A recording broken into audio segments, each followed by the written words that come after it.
The human fleet arrived at the Galactic Trade Assembly with no weapons. That was the first thing every sensor operator noticed. That was the first thing every military analyst reported. That was the first thing that made the assembled species laugh. 47 human vessels emerged from jump space at the edge of the Coriolis system, home to the Trade Assembly's headquarters. They moved into formation with the practiced coordination of a professional fleet. They powered down their jump drives. They requested docking clearance. And they carried no weapons. Not reduced weapons. Not concealed weapons. Not weapons operating in low-power mode to appear peaceful. No weapons at all. The ships were configured for cargo transport, diplomatic function, scientific research, and cultural exchange. Their hulls bore markings indicating humanitarian aid missions and trade delegation status. Their sensor arrays were oriented for communication and observation rather than targeting. They were, by every measurable standard, a peaceful fleet. Ambassador Krellick of the Vorthan hegemony watched the human fleet arrive from the observation deck of his flagship and made a sound that his species used to express contempt. "They've disarmed themselves completely," he observed to his aide. "Not even defensive systems. They've come to the most dangerous political gathering in the galaxy with nothing but good intentions." His aide, a younger Vorthan named Ses, studied the sensor readings. "Perhaps it's a strategic choice. A statement of non-aggression." "It's a statement of foolishness," Krellick replied. "In this galaxy, the disarmed do not survive. They are absorbed. They are exploited. They are conquered. Humanity has just announced that they are prey." Across the Coriolis system, similar conversations were occurring on the command decks of every major powers fleet. The Dven Empire's military commanders assessed the human fleet as tactically insignificant. The Soriath collective strategists dismissed the humans as politically naive. The Ashkanar coalition's leadership began calculating how quickly they could seize human territory once the inevitable collapse occurred. Everyone reached the same conclusion. Humanity was weak. Humanity was vulnerable. Humanity had made a fatal mistake. They were all wrong. The Mockery, the Trade Assembly, convened 3 days after humanity's arrival. The assembly hall was designed to accommodate representatives from hundreds of species, arranged in a hierarchical structure that reflected each species' military and economic power. The most powerful species occupied the central positions. The least powerful were relegated to the periphery. Humanity was assigned a position at the extreme edge of the hall, near the maintenance access corridors, in a section normally reserved for observer species with no significant galactic influence. The human delegation was led by Ambassador Sarah Chen, a woman whose calm demeanor and quiet confidence seemed almost absurd given the disrespect being shown to her species. When Chen rose to address the assembly, the response was open mockery. "The peaceful fleet speaks," Ambassador Krellick announced loudly, drawing laughter from the assembled representatives.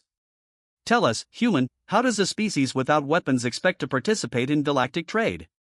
Do you intend to defend your commercial interests with kindness?" The laughter intensified. Chen waited for it to subside before speaking.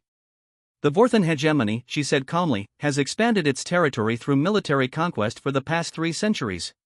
You currently occupy 14 systems that previously belonged to other species. Your economy depends on the exploitation of conquered populations and the extraction of resources from occupied worlds." Krellick's amusement faded slightly. "We have earned our position through strength. That is the natural order." "Yes," Chen agreed. "It is the natural order that has governed this galaxy for millennia. The strong conquer the weak. The armed dominate the disarmed. Military power determines political influence." She paused, looking around the assembly hall at the representatives of hundreds of species who had built their civilizations on the foundation of military dominance. "Humanity has chosen a different path," Chen continued. "We have chosen to demonstrate that peaceful cooperation can achieve what military conquest cannot. We have come to this assembly not to compete for dominance, but to offer an alternative model of galactic relations." The mockery returned, louder than before. "An alternative model," the Soriath representative repeated with contempt. "How charming. And when the coalition decides to seize your worlds, human, what will your alternative model offer you then? Strongly worded diplomatic protests?" "We do not fear the coalition," Chen replied simply. The statement hung in the air. It was either supreme confidence or supreme foolishness. The assembly could not determine which. "You should fear us," the coalition commander said, his voice carrying across the hall. "We have been evaluating human territory for potential annexation. Your peaceful fleet has demonstrated that you cannot defend yourselves. Perhaps we will test that assessment sooner than you expect." Chen looked at the coalition commander with an expression that was almost pitying. "I would advise against that," she said quietly. The threat was so understated, so calm, that it took a moment for its implications to register. And when they did, the assembly erupted in renewed laughter. The peaceful fleet was threatening the coalition. It was absurd.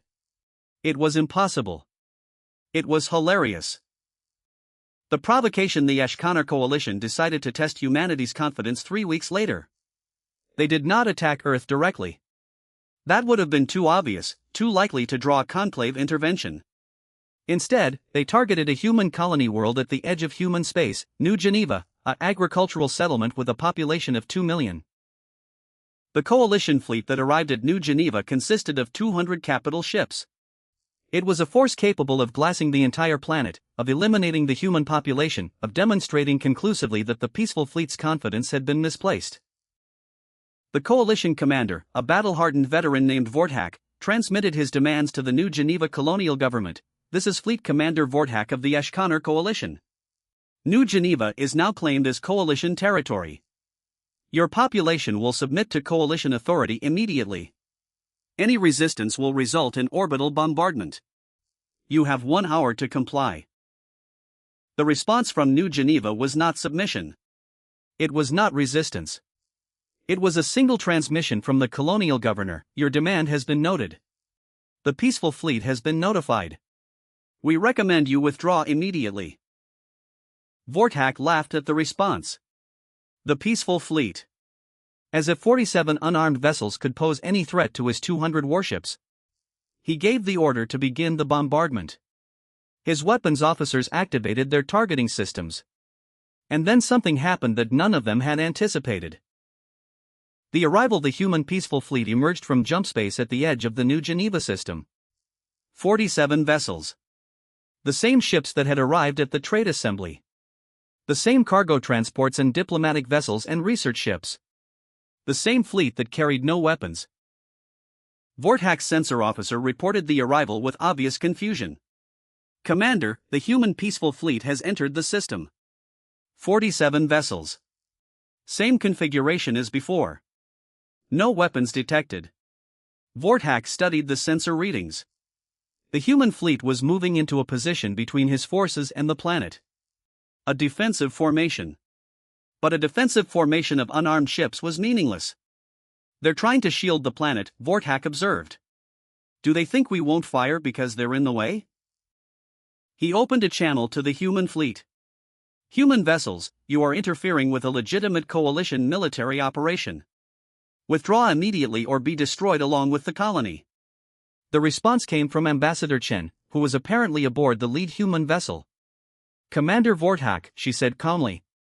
"I advised you against this course of action. You chose to ignore that advice. I will now demonstrate why that was a mistake." "Demonstrate?" Vorthak repeated with contempt. "You have no weapons. You have nothing to demonstrate." "That's where you're wrong," Chen replied. "We have no weapons because we don't need weapons. Weapons are tools for species that must destroy their enemies through force. Humanity has developed something more efficient." She paused. "Observe." The demonstration: what happened next would be studied by military strategists for generations. The human fleet did not fire weapons, because they had no weapons. Instead, they did something that no military doctrine in the galaxy had prepared for. The 47 human vessels began to reconfigure. Their hulls, which had appeared to be standard cargo and diplomatic configurations, began to shift and transform. Panels retracted. Internal structures extended. The ships that had appeared to be peaceful transport vessels revealed their true nature. They were not weapons platforms. They were something far more sophisticated. Each vessel deployed what the human engineers called a gravitational resonance array, a technology that humanity had been developing in secret for the past century. The arrays were not weapons in the traditional sense. They did not fire projectiles or energy beams. They did something far more fundamental. They manipulated gravity itself. The 47 arrays activated in perfect synchronization, focusing their combined output not on the coalition fleet, but on a target that Vortak had not anticipated. The Ashkanar homeworld. 40,000 light-years away. The impossible strike. Vortak's sensor officer reported the impossible. Commander, the human fleet is generating a massive gravitational distortion. The energy readings they're beyond anything in our databases. And Commander, the distortion is not targeting us. Then what is it targeting? Vortak demanded. The sensor officer's response came in a voice filled with disbelief. Commander, the gravitational distortion appears to be creating a spatial resonance channel. A connection between this location and... Commander, it's targeting the Ashkanar homeworld. But that's impossible. It's 40,000 light-years away. Vortak felt something cold move through his consciousness. Explain. The human technology appears to be capable of projecting gravitational force across vast distances through some form of quantum entanglement. They're not attacking us. They're attacking our homeworld directly, from here, instantaneously. On the human lead vessel, Ambassador Chen watched the gravitational resonance arrays reach full power. Commander Vortak, she said through the open channel, humanity developed this technology 50 years ago. We have never used it. We have never needed to use it. We built our peaceful fleet not because we are weak, but because we possess a capability so devastating that conventional weapons are unnecessary. She paused. The gravitational resonance array can crack a planet in half. Not through impact. Not through explosion. Through the direct manipulation of the planet's gravitational structure. We can create fault lines through an entire world simultaneously. We can split a planet along its core. Vortak's mind raced through the implications. You're bluffing, he said. No technology can do what you're describing. You attacked New Geneva to test our confidence, Chen replied. Now I will demonstrate why that confidence was justified. Watch your homeworld, Commander. Watch what humanity's peaceful fleet is capable of. The gravitational resonance channel connected across 40,000 light-years in an instant. On the Ashkanar homeworld, the effect was immediate and catastrophic. The planet's gravitational structure, which had remained stable for billions of years, suddenly experienced a coordinated disruption. The human arrays did not simply increase gravity or decrease it. They created a resonance pattern that amplified the planet's own gravitational stress points.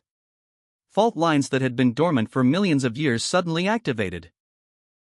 The planet's crust began to shift along these newly activated fault lines. Continents that had been stable for eons began to separate. The oceans that covered the planet's surface began to drain into newly formed chasms. And then, along a fault line that ran from pole to pole, the planet began to crack. Not explode. Not shatter. Crack. Like an egg being split along its length. The Ashkanar homeworld, home to 8 billion members of the species, home to the cultural and political center of the coalition, began to separate into two distinct halves. The process took 17 minutes. By the time it was complete, the planet that had been the seat of coalition power for 10,000 years had been transformed into two massive hemispheres, separated by a growing gap that exposed the planet's molten core. The 8 billion inhabitants had been evacuated. Chen had ensured that the demonstration occurred with sufficient warning for evacuation, transmitting the threat to Ashkanar authorities hours before activating the arrays. But the homeworld itself was destroyed. Cracked in half. By a fleet that carried no weapons. The response across the galaxy was absolute silence. Every species that had mocked humanity's peaceful fleet suddenly understood what they had failed to comprehend. The absence of weapons had not indicated weakness. It had indicated a level of technological superiority so profound that conventional weapons were irrelevant. Humanity had not disarmed because they were peaceful. Humanity had disarmed because they possessed a capability that made weapons obsolete. Ambassador Krelik of the Vorthan hegemony, who had led the Mockery at the Trade Assembly, sat in stunned silence as reports of the Ashkanar homeworld's destruction reached his flagship. They cracked a planet in half, he said quietly to his aid session from 40,000 light-years away. Instantaneously. With ships that carry no weapons. Cess had no response. We laughed at them, Krellick continued. We called them prey. We called them foolish. And all the while, they possessed the power to destroy any world in the galaxy from any location, without warning, without defense possible. He turned to his aide.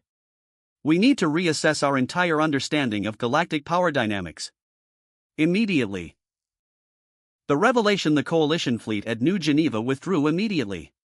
Commander Vortak, who had come to test humanity's confidence, had instead witnessed the destruction of his homeworld. His fleet, still intact and undamaged, was now militarily irrelevant. What good were 200 warships against a technology that could crack planets from across the galaxy? He transmitted a message to Ambassador Chen before departing: You have destroyed our homeworld. You have demonstrated a capability beyond anything we imagined. What do you want from us? Chen's response was measured. Humanity wants what we have always wanted, she replied. Peaceful coexistence. Mutual respect. An end to the model of galactic relations based on military conquest and exploitation. She paused. We evacuated your homeworld before the demonstration because we do not seek to destroy your species. We seek to demonstrate that the age of military dominance is over. Any species that attempts conquest will face consequences that make conquest meaningless. You could rule the galaxy with this technology, Vortak observed. We could, Chen agreed. But we choose not to. That is the fundamental difference between humanity and every species that has sought galactic dominance. We possess the power to rule, and we choose peace instead. The new order: the destruction of the Ashkanar homeworld, transformed galactic politics overnight. The Trade Assembly reconvened in emergency session, but this time, humanity was not assigned a position at the periphery. Ambassador Chen was invited to address the assembly from the central position, the position of highest honor and influence. The species that had mocked humanity now listened in respectful silence. Humanity did not develop the gravitational resonance technology to conquer, Chen began. We developed it to survive.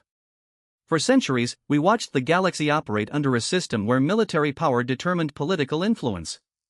We watched species conquer and exploit and destroy each other in an endless competition for dominance. She paused. We decided that humanity would not participate in that system. But we also recognized that mere refusal to participate would result in our conquest by species that embraced military dominance. So we developed a technology that would make conquest impossible. Not just conquest of humanity, but conquest itself.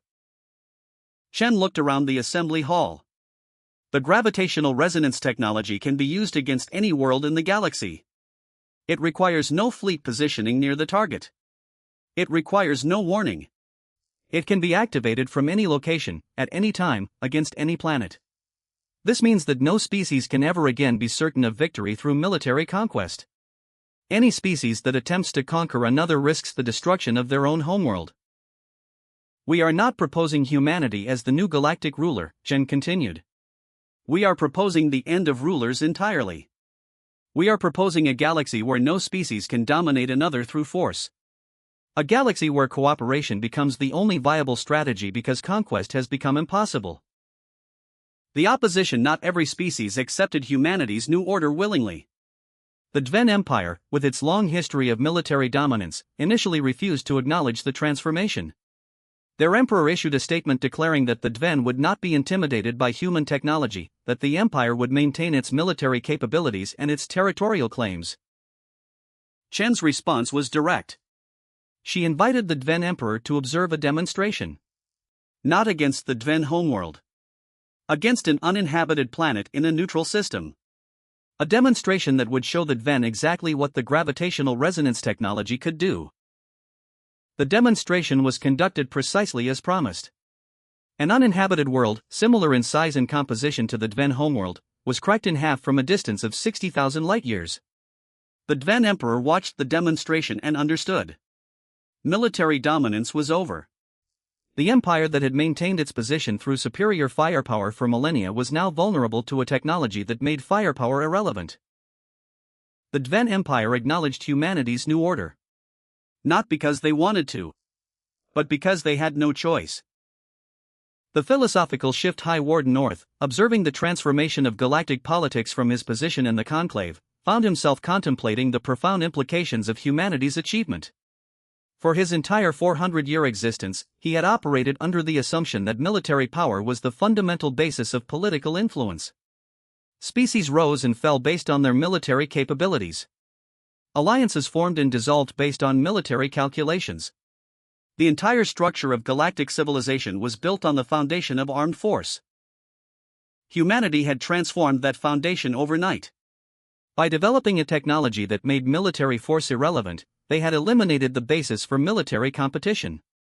If any species could destroy any other species' homeworld from any location, then military conquest became suicidal. The only viable strategy became cooperation. Orth transmitted a message to Ambassador Chen: "You have accomplished something I did not believe possible. You have ended the age of military dominance not through superior firepower, but through a technology that makes firepower meaningless. You have transformed the fundamental basis of galactic civilization." Chen's response was thoughtful. "We did not seek to transform civilization," she replied. "We sought to survive in a galaxy that would have destroyed us. But in developing the means of our survival, we discovered a truth that had been hidden by millennia of military competition: peace is only possible when war becomes impossible." The unexpected consequence: the transformation of galactic politics produced an unexpected consequence. With military conquest rendered impossible, species began to compete in other domains. Economic competition intensified. Cultural exchange accelerated. Scientific collaboration expanded. The galaxy, freed from the constant threat of military conflict, began to experience a golden age of development. Species that had previously devoted their resources to military expansion now redirected those resources towards scientific research, artistic development, and economic growth. The technological advancement that had been focused on weapons development now focused on peaceful applications. Within a decade, the galaxy had achieved more scientific and cultural progress than it had in the previous 1,000 years. And it had all been triggered by humanity's peaceful fleet and its demonstration of the gravitational resonance technology. The personal reflection: Ambassador Chen, years after the demonstration that had transformed the galaxy, found herself contemplating the choices that had led to that moment. Humanity had possessed the power to rule the galaxy. They had chosen not to. They had possessed the ability to destroy any species that opposed them. They had chosen restraint. But the choice had not been without cost. The destruction of the Ashkanar homeworld, even with evacuation, had displaced 8 billion individuals. The demonstration against the uninhabited world had confirmed humanity's willingness to use the technology. The transformation of galactic politics had been achieved through the implicit threat of planetary destruction. Chen recorded a personal statement for the historical archive: "We call it a peaceful fleet. And in a sense, it is. We have never used the gravitational resonance technology to kill. We have never destroyed an inhabited world. We have never conquered another species." She paused. "But we have transformed the galaxy through the threat of destruction. We have achieved peace through the implicit promise of catastrophic consequences for those who choose war. Is that truly peace? Or is it merely a different form of dominance, achieved through technological superiority rather than military force?" She considered the question carefully. "I do not know the answer. I know only that the galaxy is more peaceful now than it has ever been. I know that species cooperate now who once made war. I know that the age of conquest is over." She looked directly at the recording device. Perhaps peace achieved through the threat of destruction is imperfect. Perhaps it is morally ambiguous. But it is peace nonetheless. And after millennia of endless war, imperfect peace is better than perfect war. The epilogue, the observer's verdict: High Warden North, in his final years, recorded his assessment of humanity's transformation of galactic civilization. "For 400 years, I believed I understood the nature of power," he began. "I believed that military strength was the fundamental basis of political influence. I believed that species rose and fell based on their capacity for violence." He paused. "Humanity taught me that I was wrong. They demonstrated that true power lies not in the capacity for violence, but in the capacity to make violence irrelevant. By developing a technology that rendered military conquest impossible, they transformed the entire basis of galactic civilization. Orth considered the moral complexity of humanity's achievement. Some would argue that humanity simply established a new form of dominance, achieved through technological superiority rather than military force. And there is truth to that argument. Humanity does possess the power to destroy any world in the galaxy. That power gives them an implicit authority that no other species can challenge. He paused. But there is a crucial difference between humanity's dominance and the military dominance that preceded it. Humanity uses their power to prevent conflict, not to enforce their will. They have never conquered another species. They have never destroyed an inhabited world. They have used their capability only to demonstrate that conquest is impossible, thereby making cooperation necessary. Orth's final assessment was measured. Humanity's peaceful fleet was mocked because it carried no weapons. The galaxy assumed that the absence of weapons indicated weakness. Instead, it indicated a level of technological superiority so profound that weapons had become unnecessary. In demonstrating that superiority, humanity did not conquer the galaxy. They transformed it. They ended the age of military dominance and inaugurated an age of enforced cooperation. He set down his recording device. Whether the transformation was ultimately beneficial or merely a different form of dominance, I leave for future generations to judge. But I know this: the galaxy is more peaceful now than it has ever been. And that peace was achieved not by the strongest military force, but by a fleet that carried no weapons and possessed the power to crack planets in half.